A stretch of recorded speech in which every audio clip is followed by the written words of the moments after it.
আজ থেকে সারা দেশে একযোগে শুরু হচ্ছে এইচএসসি ও সমমান পরীক্ষা। এ নিয়ে আরো জানাতে থেকে নেত্রকোনা থেকে যুক্ত হচ্ছেন সহকর্মী জিয়াউর রহমান। জিয়াউর, কেন্দ্রগুলোর সার্বিক পরিস্থিতি কেমন দেখছেন জানাবেন।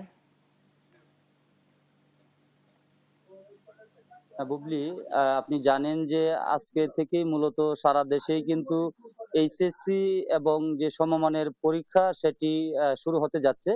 নেত্রকোনা জেলায় 10টি উপজেলা রয়েছে। নেত্রকোনাতে কিন্তু সারা দেশের মতো আজকে পরীক্ষার বেঞ্চে বসবেন পরীক্ষার্থীরা।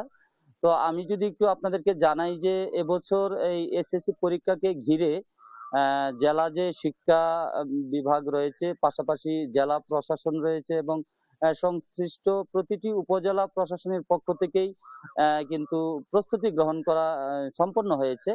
আমরা জানতে পেরেছি যে এবছর পরীক্ষায় কিন্তু প্রত্যেকটি কেন্দ্রে সিসি ক্যামেরা স্থাপন করা হয়েছে এবং এই সিসি ক্যামেরার মাধ্যমে কিন্তু পরীক্ষার যে পরিবেশ, পরীক্ষার পরিস্থিতি কিন্তু প্রশাসনের কর্মকর্তারা তারা নিয়ন্ত্রণ করবেন এবং তারা পর্যবেক্ষণ করবেন।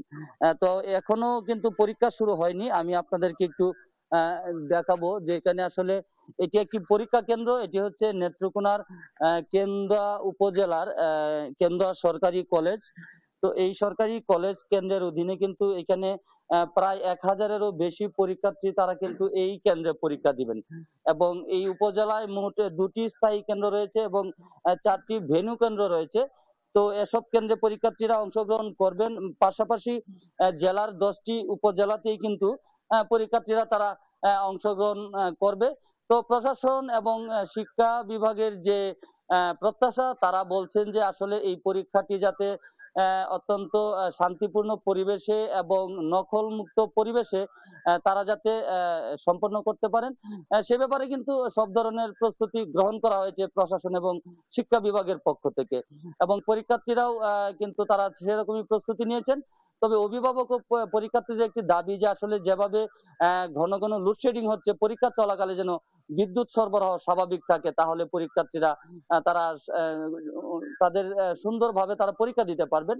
যেসব জায়গায় বিদ্যুৎ থাকে না সেই জায়গায় কিন্তু জেনারেটরের ব্যবস্থা করা হয়েছে বলে আমাদেরকে প্রশাসন জানিয়েছে। বুবলি, এই ছিল নেত্রকোনা থেকে এইচএসসি ও সমমানের পরীক্ষার প্রস্তুতির সর্বশেষ পরিস্থিতি। জিয়াউর, আপনাকে ধন্যবাদ। ময়মনসিংহ থেকে যুক্ত হচ্ছেন সহকর্মী মাহমুদুল হাসান মিলন। মিলন, কেন্দ্রগুলোর সার্বিক পরিস্থিতি কেমন দেখছেন জানাবেন। বুবলি, সারা দেশে নেই, ময়মনসিংহ আজ থেকে শুরু হচ্ছে এইচএসসি সার্টিফিকেট পরীক্ষা। আমরা কেন্দ্রগুলোতে দেখেছি যে সকাল 10টায় পরীক্ষা শুরু হওয়ার কথা থাকলেও সকাল 8টা থেকেই কিন্তু শিক্ষার্থীরা এবং অভিভাবকরা কেন্দ্রগুলোর সামনে এসে ভিড় করছেন। আমি এই মুহূর্তে আছি ময়মনসিংহের আনন্দমোহন বিশ্ববিদ্যালয় কলেজ কেন্দ্রে। সেখানে আমরা এসে দেখেছি যে অনেক শিক্ষার্থী এবং অভিভাবক এই বৃষ্টি, সকাল থেকে কিন্তু বৃষ্টি উপেক্ষা করে তারা পরীক্ষার জন্য এসে অবস্থান করছেন।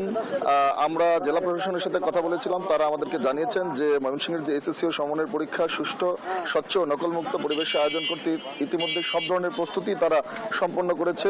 তাছাড়া প্রশ্নপত্রের নিরাপত্তা, পরীক্ষার্থী প্রবেশ কক্ষ ব্যবস্থাপনা থেকে শুরু করে ডিজিটাল নজরদারি সহ সব বিষয়ে কিন্তু আসলে তারা গুরুত্ব দিয়েছেন এবং জেলা প্রশাসন আমাদেরকে জানিয়েছেন যে এবছর 10টি করে নির্দেশনা তারা পেয়েছেন পরীক্ষার গ্রহণের ক্ষেত্রে। তার মধ্যে অন্যতম হচ্ছে যে 30 মিনিট আগে কেন্দ্রে উপস্থিত থাকা বাধ্যতামূলক, ওএমআর শিটে সঠিকভাবে তথ্য লেখা ও বৃত্ত ভরাট, উত্তরপত্র ভাঁজ না করা, সাধারণ সায়েন্টিফিক ক্যালকুলেটর ব্যবহার করা এবং অন্যান্য আরো বেশ কিছু নির্দেশনা কিন্তু শিক্ষার্থীদের তারা আগেই দিয়েছেন। এবং জেলা প্রশাসনের পক্ষ থেকে আরেকটি বিষয় জানানো হয়েছে যে প্রশ্নবাসের গুজব প্রতিরোধ করার জন্য কিন্তু তারা মাঠে রয়েছেন এবং কেন্দ্রগুলোতে পর্যাপ্ত নিরাপত্তা ব্যবস্থা আমরা দেখেছি যে পুলিশের পক্ষ থেকে এখানে পুলিশ অবস্থান করছেন এবং একটি সুষ্ঠু সুন্দর পরিবেশে আসলে এই পরীক্ষার্থী অংশগ্রহণ করার, যাতে শিক্ষার্থীরা অংশগ্রহণ করতে পারে, এই ধরনের সব ধরনের প্রস্তুতি কিন্তু তারা জানিয়েছেন। এবং আজকে পরীক্ষা শুরু হচ্ছে এবং আগামী কয়েক সপ্তাহ নাগাদ এই পরীক্ষাটি চলবে এবং এই পরিস্থিতি বজায় থাকবে বলে আমরা আশা করি। আমরাও যারা এসএসসি পরীক্ষার্থী রয়েছে তাদেরকে আসলে শুভকামনা জানাই। বুবলি, মিলন, আপনাকে ধন্যবাদ। দর্শক, এতক্ষণ সরাসরি যুক্ত ছিলেন সহকর্মী মিলন।